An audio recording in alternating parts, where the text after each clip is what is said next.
Yep. And another question being, where are you from? Africa, Zambia, province Copperbelt, town Kitwe, aka Kopala. We gotta represent. We gotta represent. Uh, what did you start by doing first? Producing or rapping? Rapping, and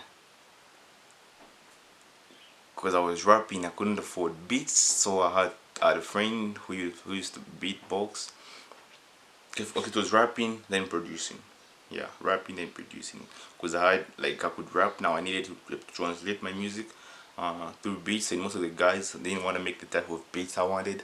They said my taste in beats was old school. I don't know, so I didn't do it myself. At what age did you begin creating, in which medium? Creating as in beats or as in rapping? As beats, I think I played around with beats. I was 2016, a little. That was FL, the cracked version. I didn't like that much. I learned the beat, and then later on 2018 I bought the FL Mobile. I think that was when I really started producing. Yeah. Since then I've bought a few DAWs from Cubasis, Audio Mobile Evolution, Cokios Lady. Okay, I've just bought a lot of stuff, and yeah, kind of Sandbox, like found a way to blend things into my workflow. How does your creative process differ when you're creating beats versus vocals? Beats versus vocals. When it comes to beats, it's more of an emotional response. First of all, I lay down a melody and I want something that I can connect with. I'll just keep switching up the melodies until I get an emotional response. Then when I'm doing vocals, it's kind of like I have to like the verse, like I have to just lay down beyond my low and just exploit my own mind, just think, just focus, just think of something dope. Just sit down, just think of something dope.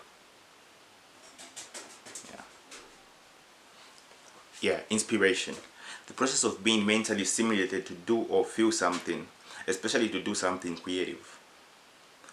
So instead of relying on external forces or like listening to a piece of music or art or things to inspire me, why don't I like skip the middleman and just owning on who I am as a person, on like mentally inspire myself, and like just being able to meditate, focus on an idea, and just create from that.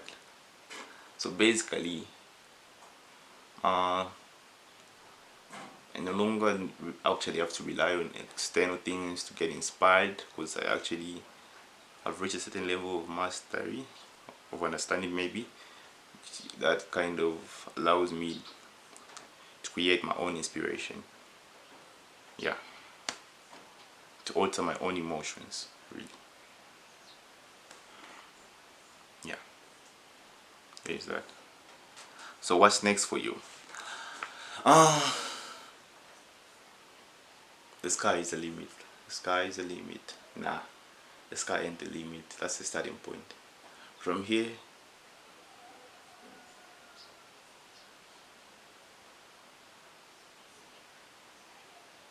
so much ahead.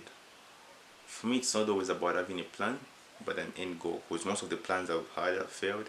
So I just have a goal. Okay, this is where I want to go with my music. That's the bar. I raise it. That's where I want to go with my music, and I just work towards that. Work towards that. Like different plans. This plan might fail. This plan might fail, but the goal remains the same. Yeah. And it's all about how can I touch the lives of the listeners. How can I touch? How many lives can I impact in a positive way? That's the goal for me.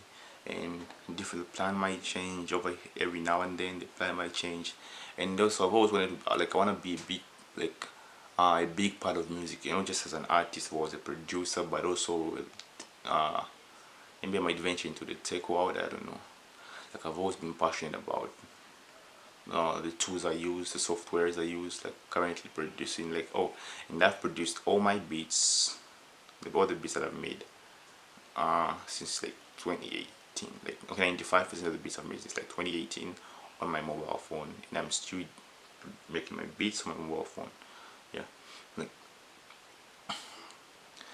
I want to see where that can where technology is going, and how I can also add on to it.